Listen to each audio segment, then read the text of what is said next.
Mi aventura empezó en el colegio, cuando tuve que decidir qué carrera quería estudiar. Yo sabía que quería hacer algo diferente, algo original y que tuviera proyección internacional. Un día mi padre llegó a casa con un artículo de una revista y explicaba sobre esta carrera de Lane. Desde el primer día me cautivó y entré directamente. Lo que más me gustó es la metodología de aprender haciendo y el trabajo en equipo.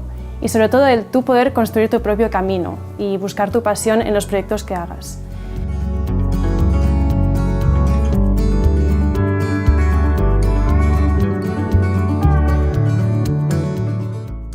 En toda esa búsqueda de qué quería hacer, me di cuenta que lo que realmente me importaba era crear una empresa con valores, con los míos, que era el respeto por el medio ambiente y las personas.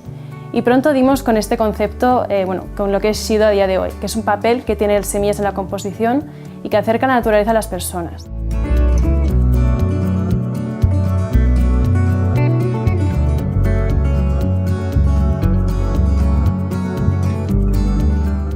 Este papel es una herramienta de comunicación para las grandes empresas que les permite comunicar sus valores por el medio ambiente a sus clientes y a sus trabajadores.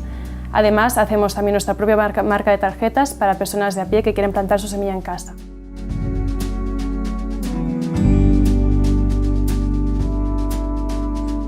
A día de hoy hemos logrado un gran alcance porque hemos logrado cambiar la mentalidad de más de 800 empresas que ahora apuestan por un marketing más sostenible.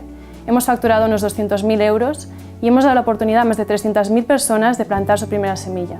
Además, hemos recibido más de 8 reconocimientos en emprendimiento social y hemos aparecido unas 35 veces en medios de comunicación. Estoy muy orgullosa de lo que hemos logrado y sin mi equipo no lo hubiera hecho nunca. Y el hecho de crear una empresa que inspire a otras startups de hacer empresa haciendo el bien es lo que más me satisface. Considero que queremos inspirar que las pequeñas acciones importan y que es muy importante pensar antes de consumir.